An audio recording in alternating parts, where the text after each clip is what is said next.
What's up, yo? Welcome to the Young Legends podcast, where we teach you the cheat codes to the game of life. I'm your host, Caption, aka Caption Red, and I hope you're doing great wherever you are. Now, today's episode is an oldie but a goodie. It's a two-part series I did on breaking habits. Now, this is a very important topic, and it's something I've been struggling with myself recently. And I've had some friends of mine who have mentioned to me that they've been having problems with bad habits as well. And I totally understand, as we've been in a pandemic for over a year now. You are absolutely not alone if you have slid back into bad habits or you've developed bad habits during this time. So I thought it'd be a good idea to republish this episode. I hope you enjoy it. What's up, y'all? Welcome to the Young Legends podcast. I'm your host, Caption, aka Caption Red, and I'm here to tell you that you better call Saul because we're breaking bad habits. Especially if your habit is cooking meth. Why are you cooking meth when you could be cooking beef stew instead? Put the meth away, folks. Now, you're probably thinking to yourself at this point, how does this guy come up with all of this great information? Is he some sort of genius or something? And the answer to that question is yes. Yes, I am. But besides that, what I do is I read a lot. I research a lot. I get information from the experts. A lot of the principles and tactics that I'm presenting are not my own. They're actually from experts. One of them being a guy named James Clear, who wrote a book called Atomic Habits. It's an amazing book. And a lot of the tactics and strategies and info that you hear in this podcast actually come from that book, which is definitely worth checking out. Now, like I said, this episode is about breaking bad habits. Building habits is important. Breaking bad habits are important. And that's what we're going to focus on today.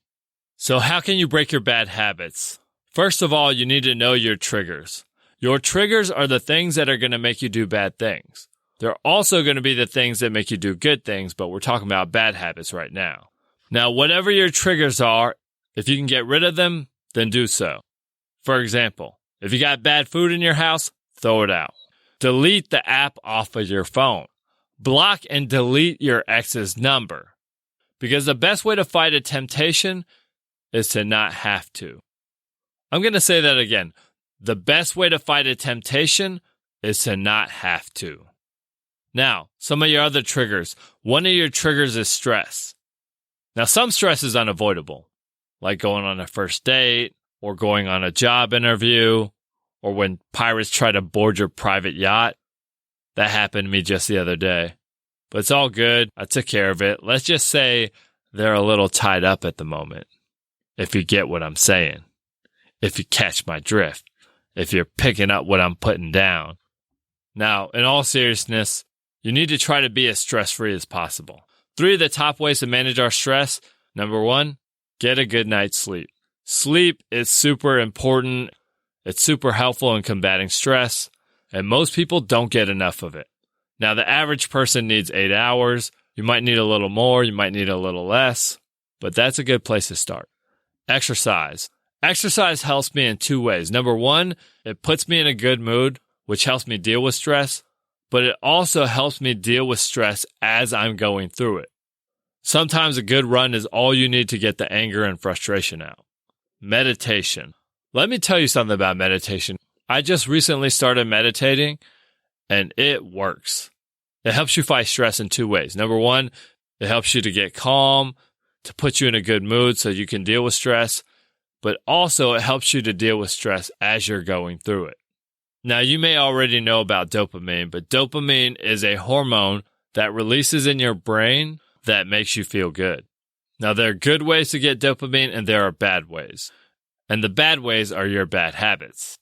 So you got to get your dopamine through positive ways, through sleep, exercise, meditation, and other ways that are going to make your life better.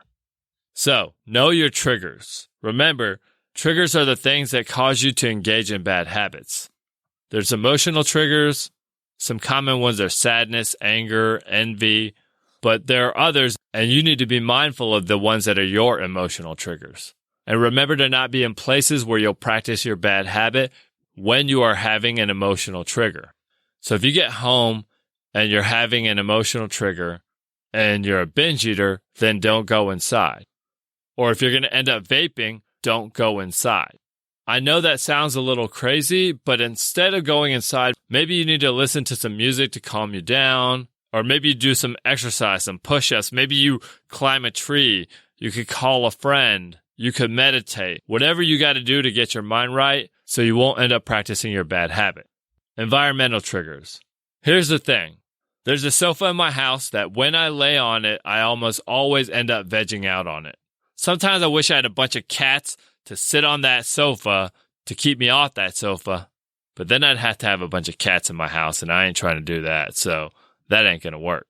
But real talk, when I'm on a device on that sofa, it doesn't matter if I'm on my phone, doesn't matter if I'm on my laptop, I end up vegging out, and next thing you know, I've watched a couple of hours of NBA highlights, and I can't get that time back. Maybe it's the fridge. Now, you should go to the fridge and eat when you're hungry, but some people just go to the fridge out of habit. And when they do, they eat bad stuff, and they end up gorging themselves. So maybe you need to stay away from the fridge, and maybe even the kitchen in general. Maybe it's when you're sitting in front of the TV, or even when you're in the same room as the TV.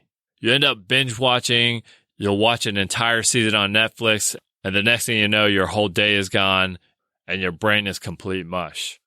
Maybe it's the vending machine that's sending you dreams, and you need to not step in front of it. Maybe it's the store that you pass on the way home. And here's the deal. You could actually change your walking route or your driving route to avoid the things that'll end up getting you to slip up. Near my old house, there was a Krispy Kreme that was open late at night, and they would have the hot and ready sign on, and it was just game over. So I actually had to drive an extra minute just so I would not end up in front of it. Because here's the thing. Sometimes you have to be extreme to get to the places that you want to go and to avoid the places you don't want to go, and to be productive and happy and successful. Situational. Now, your trigger might be situational. Maybe you act a certain way when you're at a party or around a group of friends. Or maybe you act a certain way when you feel like people aren't listening to you. Or you feel like you're being hurried at work. Or you feel like you're being shamed. Be aware of those triggers and know that you could end up practicing your bad habit when you're in those situations. And avoid them if you can. And be aware that those are times that you're in danger of practicing your bad habit. Maybe it's when it's late at night and you're tired, which is a time where you don't make good decisions. Research has shown that when you're tired, people make bad decisions. This even happens to CEOs. Because here's what's going on. You have to understand yourself because you are going to relapse. And I say relapse like we're talking about drugs, but in this case, it's when you fall back into your bad habits. You are going to relapse in the ways that you have in the past and the places that you have in the past. So you have to be self-aware of what your triggers are. And you also need to know what your patterns and routines are. Basically, those are the things that you do when you're in a certain situation or place. One of my patterns is when I come home and I stay home, I tend to veg out. So what I do is when I come home, I grab a quick snack and then I leave my house. I go to the coffee shop. I go to the library. I go anywhere but home because home is where I'm easily distracted and where I veg out. And that's common for most people. Most people are not productive at home. Now, if you can't leave your house, go to your patio, go to your porch, or at least go to a room in your house that's low on distraction.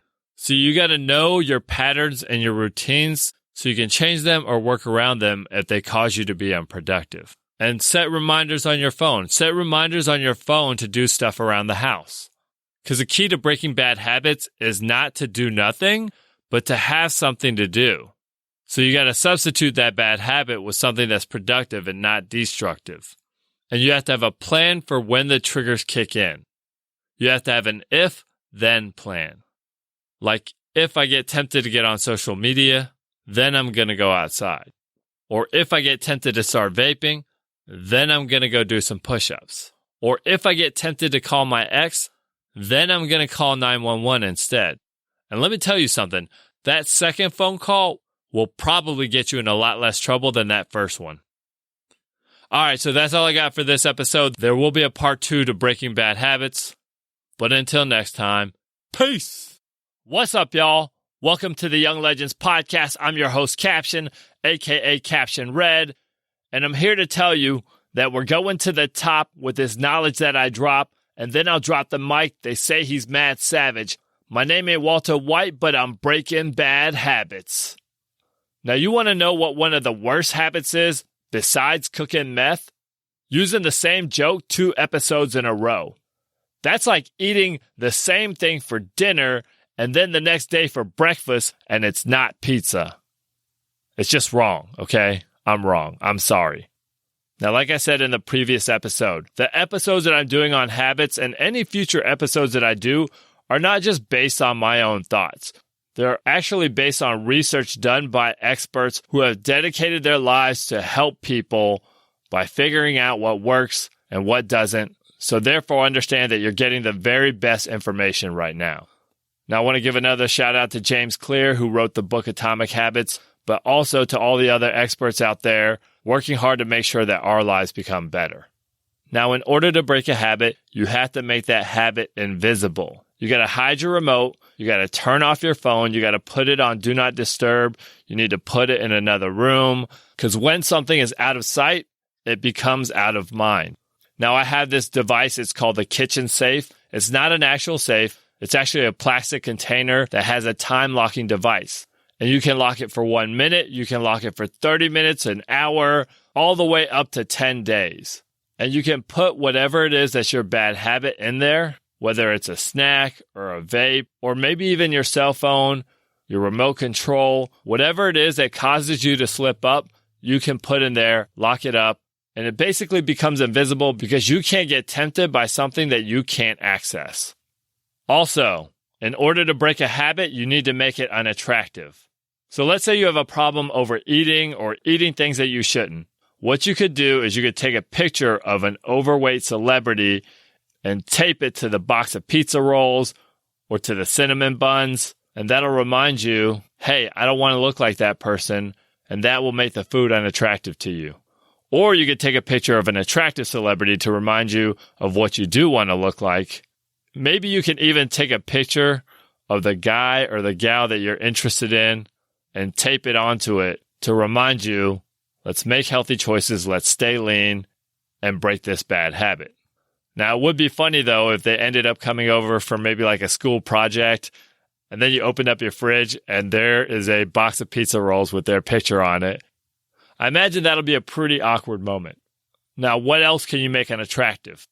Maybe what you do is you take a bunch of fish juice. I don't know where you get fish juice from, but you take some fish juice, you take some gross tasting thing, and you rub it all over your vape, and then when you go to vape, boom, it hits your taste buds, you're like, gross, you spit it out, and that'll make vaping less attractive. Or maybe you take some Vaseline or Nickelodeon slime, and you rub it on there, and when you touch it, it makes your hands sticky, and then you go wash your hands, and that'll deter you from vaping as well. Also, you have to create friction. Remember, friction is those extra steps that makes it less likely for you to do something. So, what you can do is you can take your snacks, put them on the bottom drawer, out of sight, underneath things, so then you got to go down to the bottom drawer, you got to lift things up in order to get to your unhealthy snacks. Or maybe you take your game console, you unplug it, and then you box it up. Or maybe you take the batteries out of your remote control, and then you actually separate them in 2 different places, so then when you want to watch TV, you're going to go 2 different places just to put the batteries back in the remote. And because you're a lazy person, the likelihood of you practicing your bad habits goes down significantly. Maybe you need to delete the app off your phone, or at least put it on the 5th, 6th, or 7th screen of apps. Why do you have 7 screens full of apps? I have no idea. Some people, when they have really bad spending habits, they tell them to put their credit cards in a cup of water and then freeze them. Then, in order to make a purchase, you have to melt down your credit card, and the chances that you'll go out and make that purchase are really low. And the best time to create friction with your bad habits is when you're disgusted with yourself, because that's when you're motivated to make a change. Also, another thing that experts say is do not try to avoid thinking about your bad habit. So if you were to sit here and say to yourself, don't play video games, don't play video games, don't play video games, you know what your brain hears that whole time? Video games. And you know what you're going to end up doing more than likely? Playing video games. In order to break your bad habits, what you need is substitutions for your bad habits. So every time you want to vape, maybe you should pop some gum instead. Or you think about playing video games, go shoot some hoops, go exercise, go throw darts at a dartboard. And when you think about getting on social media, maybe instead you start flipping through your family album, you pick up a good book. Because the research shows that in order to break a bad habit, you need a good alternative at your fingertips. Because remember, it's not just about breaking bad habits, it's also about building good habits and doing positive things instead of the negative things. So maybe what you need is a good book at your fingertips. If you don't like books, pick up a picture book, pick up a magazine, have your guitar nearby. Whatever are good positive habits that you enjoy, have those nearby so you won't practice your bad habits. And reward yourself with things that you enjoy when you're being consistent with not practicing your bad habits. Take the money you would have spent on vaping and buy yourself a public sub. I love those. Boar's head all day. Let's go. Or maybe you take the money that you ended up saving from practicing your bad habit and you buy yourself a nice outfit or something to remind yourself of all the good things that you get when you don't practice your bad habit. And remember to practice accountability. Remember habit tracking apps for the positive things that you're doing. And also there's this habit breaking app called Stick. That's STIKK. And what it does is when you end up falling back into your bad habits, it makes you donate money to a cause that you do not like, a politician that you do not like. And because you are giving money to something that goes against your beliefs, you will end up breaking that bad habit or at least practicing that bad habit a lot less. And remember that you can practice accountability with other people. You can dial up a friend when you're feeling weak. You can have someone checking up on you. You can even have an accountability partner. And when we're talking about breaking bad habits, the experts say that what you need to do is you need to figure out what the real problem is. So a lot of people have problems going to bed on time. And the experts say you really probably don't have a problem going to bed on time. What ends up happening is you don't power down your devices on time. And because you're on your devices, your brain's all wired up. The devices themselves keep you up. And that's why you're not going to bed on time. And I'm going to go on a side note and talk about sleep. Now, one of the things that has changed my sleeping life is a digital sunset. A digital sunset is a lot like a regular sunset. When the sun sets, it goes down and you no longer see it. A digital sunset is a certain time that I power down my devices. Mine's 9 p.m. You figure out one for yourself. But because I practice a digital sunset, my sleep has improved significantly, and it's really changed my life. And also, when it comes to your phone, do not sleep with your phone near your bed, near your nightstand. I know people that keep their phone right next to their head as they sleep. That is a terrible habit. You should put your phone in another room if possible, or across the room if you can't. And make sure you put it inside a drawer to create some friction. I put mine in my bomb shelter right next to the cans of chili and the pictures of my family. Just joking. But take your phone, and I'm not just talking about your phone. I'm talking about your computer. I'm talking about your remote control. Whatever it is that's keeping you up, include that in your digital sunset. And here's the deal about sleep. I'm going to go on a whole nother episode about sleep.